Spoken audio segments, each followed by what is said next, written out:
Olá, meu querido aluno, tudo bem com vocês? Tudo ótimo, tudo tranquilo?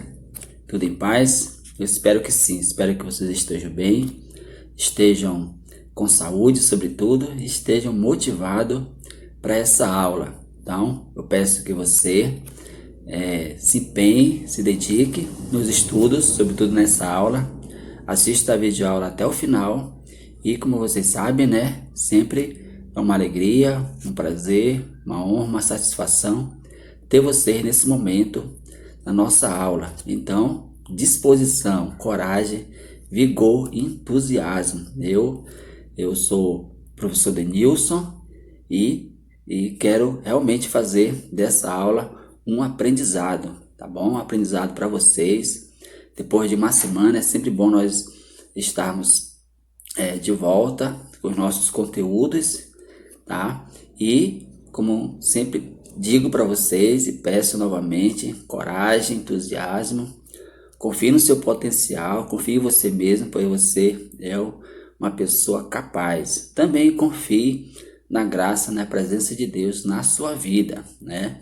Deus é a nossa força maior, Ele nos direciona, Ele nos dá força, nos dá coragem, nos protege. Portanto, tenha fé, tenha esperança em Deus e acredite que Ele é uma presença constante na sua vida. Então, sinta a presença de Deus na sua vida, nas suas atividades, nos seus trabalhos, porque Deus, se você acreditar, se você confiar, Ele de fato vai fazer a diferença na sua vida. Então, coragem, entusiasmo, assista a aula até o final.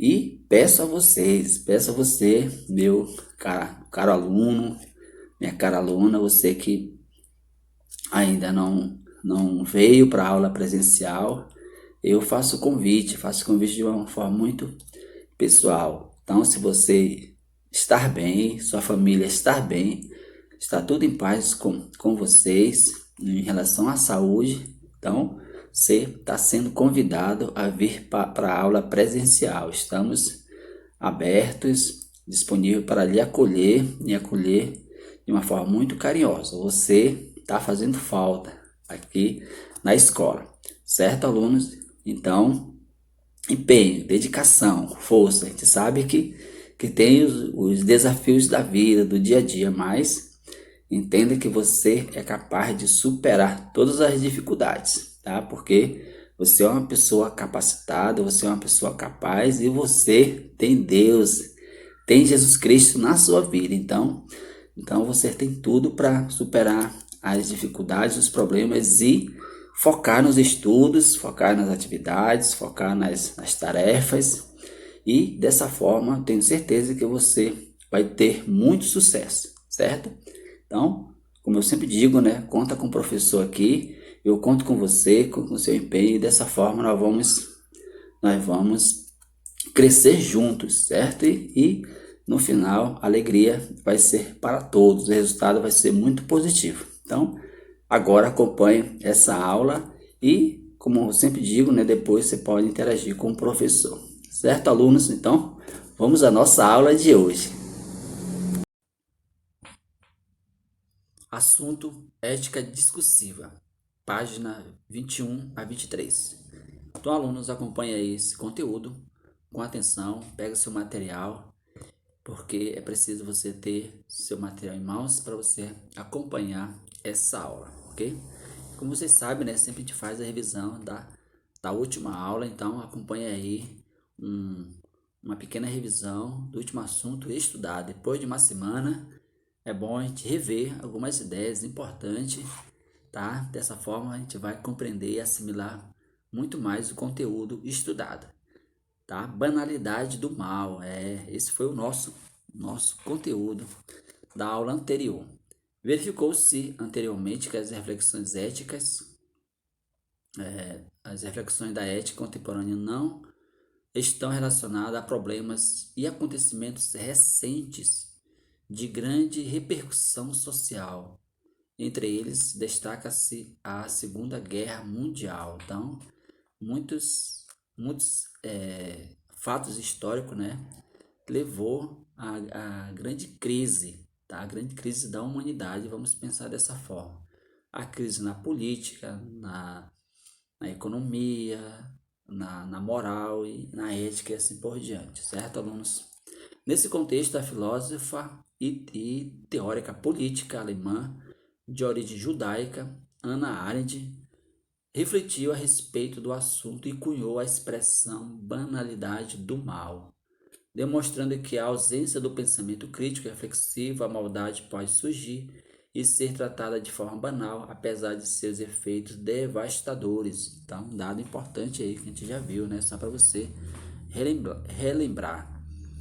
Essa reflexão teve como ponto de partida as análises testemunhais do julgamento de Adolf Otto, que ocorreu em Jerusalém em 1961. Ele era o chefe da seção de assuntos judeus do Departamento de Segurança alemão sob o governo de Hitler, julgado por enviar centenas de milhares de judeus para a morte nos campos de concentração nazistas. Foi condenado à morte pelo tribunal israelense e executado em 1962. Entretanto, veja bem aí o detalhe importante dessa aula, né? Desse conteúdo. Durante o seu longo julgamento, mostrou-se um homem comum que prezava o cumprimento de seus deveres como funcionário e não nutria ódio pessoal contra os judeus. Suas ações criminosas não eram deliberadas ou intencionais, isto é, ele não fazia aquilo porque ele queria, porque ele gostava de fazer, certo? Ele apenas obedecia cegamente às determinações do sistema de trabalho rígido e burocrático em que estava inserido sem refletir, problematizar ou questionar as ordens que recebia e executava. Então vejam que ele não era uma pessoa má, apenas obedecia ordens, entendeu? Então tá aí uma análise muito real da vida desse homem. Vamos lá, continuando.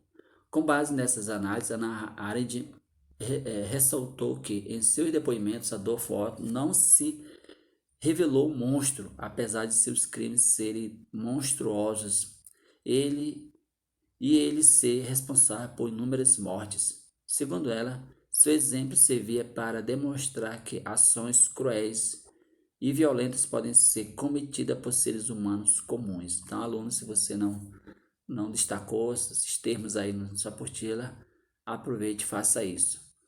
Quando eles deixam de exercer a capacidade de pensar, olha só. Quando deixa de exercer a capacidade de pensar, ignorando as consequências e as implicações éticas de seus atos. Agir assim, abrindo mão do pensamento, é banalizar o mal. Então veja aí um dado importante, né? Agir sem pensar, sem refletir, obedecer as coisas cegamente, é de fato banalizar o mal, apesar de seus graves efeitos sobre as pessoas. Hannah Arendt nos leva a refletir sobre o fato de que não podemos, em nenhuma hipótese, abdicar de nossa capacidade de pensar, de analisar e refletir sobre as implicações éticas em nossas ações, mesmo as mais simples e cotidianas. Então, é sempre bom pensar, levando em consideração a ética, a moral, aquilo, levando em consideração de fato o bem, certo? É sempre bom de pensar nessa perspectiva, tá? Fazer essa reflexão. É bom, é ético, é moral, é possível, tá? Sempre prevendo as consequências, né? Senão a gente vai sempre num automático, como se diz, agindo, sem pensar, sem refletir, e as consequências podem ser as piores possíveis. Quando não há pensamento crítico, reflexão, mesmo curiosidade, conhecer outros pontos de vista e interpretações de mundo, a interpretação de um grupo se impõe em nome dos respectivos interesses, mesmo que resulte em práticas antiéticas. Nesse contexto, vai lembrar que a filosofia possibilita o exercício do pensar e da reflexão, o que demonstra a grande relevância dessa disciplina, tá, alunos? Então, como eu sempre enfatizo para vocês, sempre alerto para vocês, a gente sempre estuda e, sobretudo, estuda filosofia fazendo perguntas, perguntas filosóficas, perguntas inteligentes, que é para nós chegarmos a uma reflexão, levando sempre em consideração o bem comum, a ética, a moral, aquilo que de fato é bom para as pessoas, tá? É bom para todos. Então tá aí um assunto bastante importante, né? Relevante, a banalidade do mal na perspectiva, com a contribuição, com a fundamentação do pensamento da Hannah Arendt. Ética discursiva. Assim, agora sim, vamos entrar no assunto da aula de hoje. Assim como Hannah Arendt, o filósofo alemão Jung Habermas era de origem judaica e foi viver nos Estados Unidos em virtude da perseguição nazista. Ele participou da chamada Escola de Frankfurt, responsável por estudos sobre diferentes aspectos da vida social, num período em que acontecimentos como o genocídio promovido na Segunda Guerra Mundial e a radicalização do capitalismo. Então, Jung, aliás, a Habermas, ele participou dessa escola, né, essa Frankfurt, uma escola de pensamento crítico, reflexivo, analisando a, os acontecimentos da época, né, tá tendo como a escola, né, tendo como um ponto de partida realmente a, o estudo crítico, racional, reflexivo e também sempre fundamentado na ciência. Então, é uma escola que a gente já ouviu falar bastante, né? E agora nós estamos nesse contexto aí da ética, tá? De Habermas. Habermas apresenta uma nova visão da racionalidade considerando-a capaz de contribuir para a solução de problemas contemporâneos por meio da comunicação. Vamos lá, acompanhando. Habermas defende a tese de Kant, tá? A gente está sempre falando de Kant, né? Porque Kant é um filósofo muito importante, né? Ele criou um sistema filosófico, daí de vez em quando a gente está falando de Kant, segundo a qual o ser humano deve ser sempre tomado como fim e não como meio para a realização de qualquer interesse particular. Então, Kant de fato vai falar desse pensamento, é o famoso imperativo categórico, levando sempre o bem universal, o bem de interesse público comum e não os interesses pessoais. Além disso, afirmar que a reflexão ética deve se centrar na ação coletiva, afirma ainda que os princípios morais não têm legitimidade se forem impostos ou usados para manipular ou dominar pessoas. Então, alunos, algo muito importante, né? Grife aí.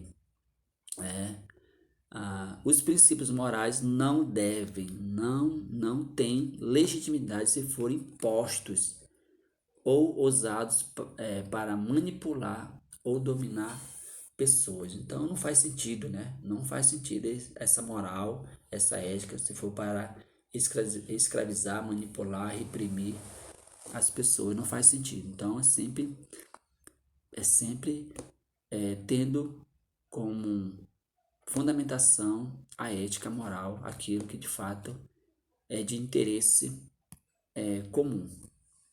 A Escola de Frankfurt é uma importante corrente filosófica do século XX, formada por grandes intelectuais, com o principal objetivo de problematizar e discutir a industrialização moderna, além de despertar a atenção de universidades alemãs para questões trabalhistas de inspiração socialista. Então veja que essa escola está abordando todos os assuntos, tá? Que pode ser que tem interesse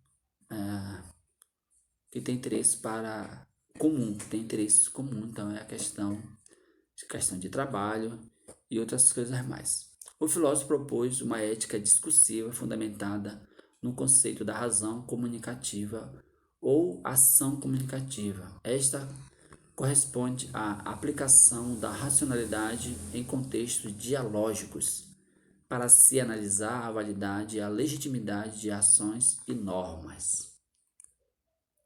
Nesses diálogos, as conclusões devem ser consensuais e respeitar os interesses coletivos.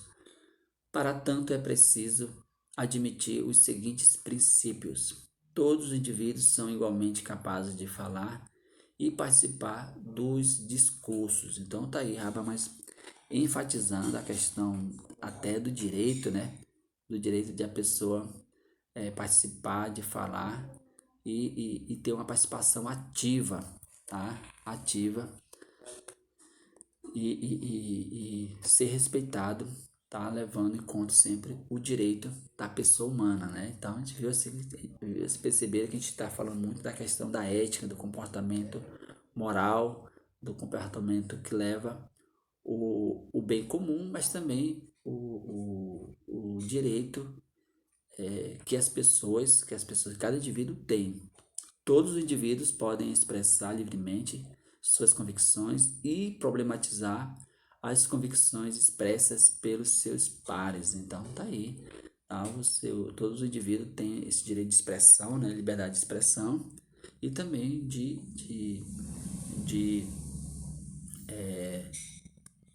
ter a possibilidade de falar sobre a opinião de uma forma muito, vamos pensar assim, respeitosa sobre o que os outros pensam, sobre o que os outros dizem, certo?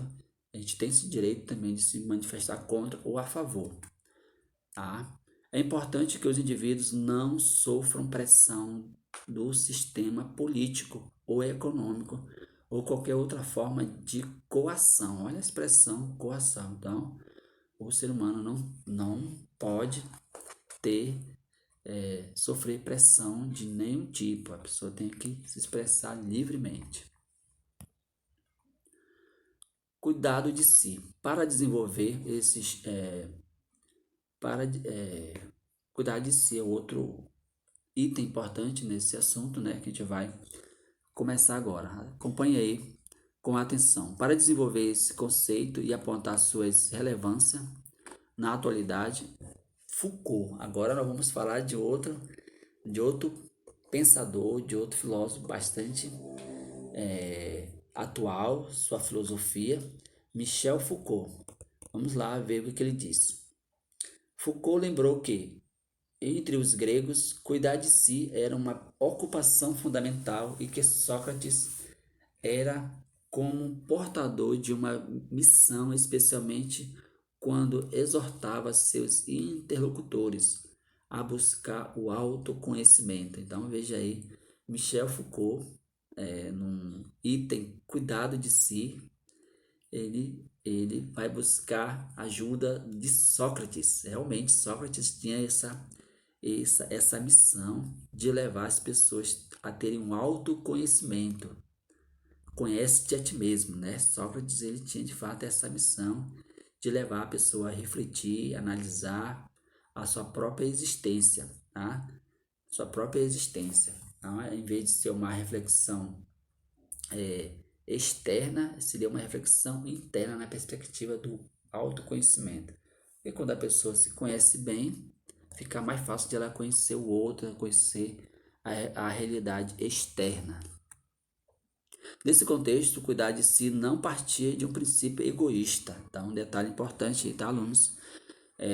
Destaque aí no seu material. Tendo, ao contrário, uma forte dimensão coletiva, exemplificada pelo sacrifício de Sócrates em nome do cumprimento de sua missão, uma vez que o si e integrava a cidade a exercer o cuidado de si. Era equivalente a cuidar da cidade. Então, uma vez que a gente cuida da si, né, cuida da gente, cuida dos nossos, vamos pensar assim, a gente está também cuidando da cidade, pensando num coletivo. É sempre assim, sempre partindo do eu, do pessoal para o coletivo.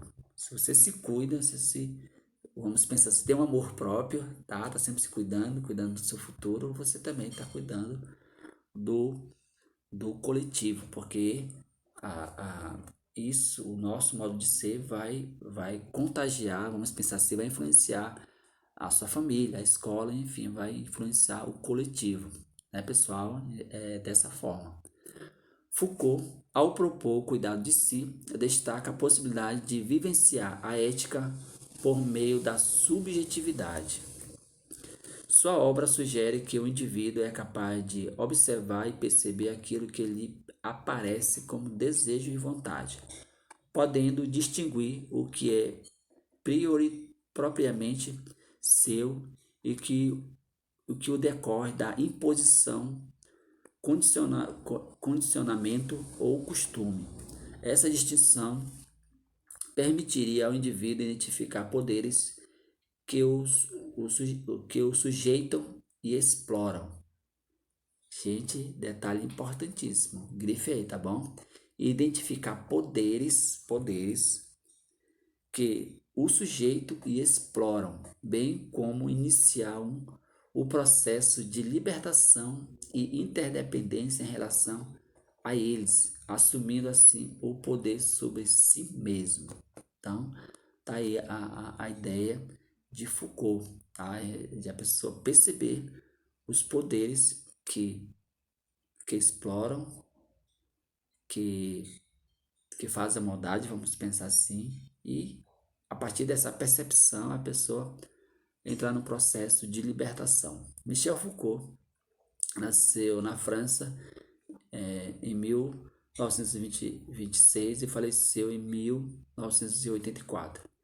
Vivenciou o contexto da Segunda Guerra Mundial, o que contribuiu para lhe despertar um grande interesse pelas ciências humanas. Sua obra trata de temas ligados à psiquiatria, à psicanálise, além de explorar as múltiplas esferas do poder. Então, eu devo dizer para vocês que ele vai se destacar realmente nas questões de poder instituído nas sociedades. Ele vai fazer uma análise muito real, vamos pensar assim, sobre o poder existente na sociedade.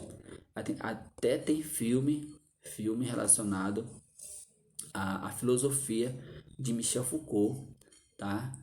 Sobre essa questão do poder. Se você quiser pesquisar mais, fica aí a dica, tá, alunos? Então tá aí, chegamos ao final da nossa aula. Espero de fato ter contribuído para a compreensão de vocês em relação a esse assunto. Que alunos façam aí as atividades da página 22 e 23 e em seguida façam as atividades em PDF que eu irei enviar para vocês. Fico por aqui, meu muito obrigado, um grande abraço do professor Denilson e até a próxima, se Deus quiser.